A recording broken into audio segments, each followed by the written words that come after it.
Hey guys, it's Mr. Moberg. I'm obviously not here with you today, so I wanted to give you some directions for how to have a successful day on the Water Purification Challenge, Day 2. For starters here, you should be in your assigned seats that Mrs. Kobani gave you last class, so hopefully you're there to start class. Let me go over some of the Water Purification Challenge criteria real quick before we get started.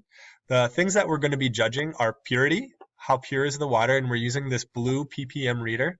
So feel free to use this today as you are getting feedback on how you're doing. We're judging appearance, how clear and clean it looks, the particulates or floating particles in the water, the odor, and the purification defense. Can you defend the methods that you chose to use and talk about the science behind your process? The recipe for the swamp water that you'll be using today, you're going to take the 600 milliliter beaker from your kit. You're going to fill it with dirt to the 100 milliliter line, and you're going to add water to the 300 milliliter line and stir. It will be chunky. Just make sure to mix it up the best you can. I'll leave directions for that in a little bit so you can do that when you get started. Something that your guest teacher will provide for you today, each group will be given 2 coffee filters. This is all you get in terms of materials of coffee filters. So if you need anything above and beyond that for next class, make sure to bring in your own. pH paper will be provided on the day of the challenge, but you will not get that today. So as you add different chemicals or materials to your water today, please keep in mind how it might affect the pH. We're shooting for a pH of right around 7 because that's the pH of pure water. Another material you'll be provided is alum. It's the white powder in your bins. Tip here, if you're going to use alum, try not to use too much. And one of the reasons is it can actually add a lot of particulates and things in your water. So I'm going to say a max you could be considering to use today is 5 grams. So try to conserve and not be wasteful with the alum. There's a scale provided in the middle table, so if you need to use that, just bring the alum to the table and measure it there. Again, the blue TDS Reader, we only have a few, so when you're using it, make sure that you use it and put it right back so other groups can use it. And I do want to give you a tip with this. There are 2 prongs right at the base. These are what go into the water. Do not put the other end of the TDS Reader into the water as it could potentially wreck the reader. Use this to get feedback on how you're doing after you test each method. You're also provided with gravel and sand. You're welcome to use it. If you do, please be conservative and try not to be wasteful. And just respect that material. When you're done with gravel, sand, dirt, anything that's chunky, do not pour it down the drain. This will clog our sinks and make it really hard to use that space. So please, with anything that's chunky, please put that in the garbage and rinse it out in the sink. Rinse out your glassware in the sink so it's clean for the next group. Here are my expectations for the day. Use your time really well. This is your only class to do testing. Work in your groups only. I don't want groups mixing between each other. It'll be more helpful if you stay with your group. Respect our materials. You have a lab bin and you have other materials that are available to you. Please be considerate and respectful with those.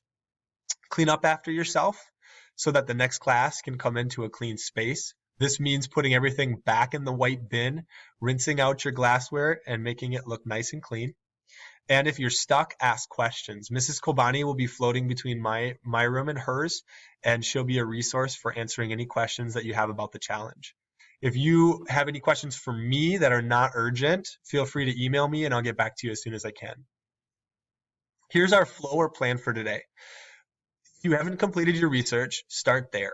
That's something that you probably worked on and finished last class. Design a plan before you get started.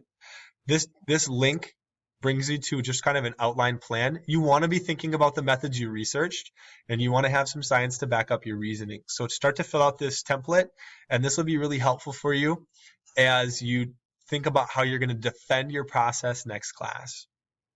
Step 3, make your swamp water. Get that ready to go. If you forgot the recipe, it's on this link provided. And then hopefully you have a good chunk of time today to practice, practice, practice. The groups in the past who have been the most successful in the water purification challenge have tried different methods to see what works. The first thing that you do might not work, so feel free to start fresh if you need to. Sometimes the ppms go up for people, so pay attention and continue to use this for feedback. Lastly, make sure to clean up after yourselves and get your stuff ready for the next class. And I want you to check out with your guest teacher to make sure that it looks good.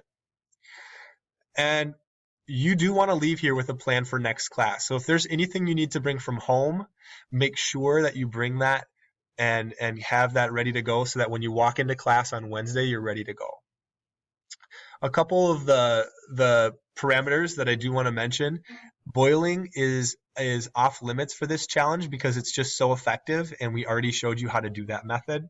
And you also cannot bring in materials that are pre-made or pre-manufactured to be filters.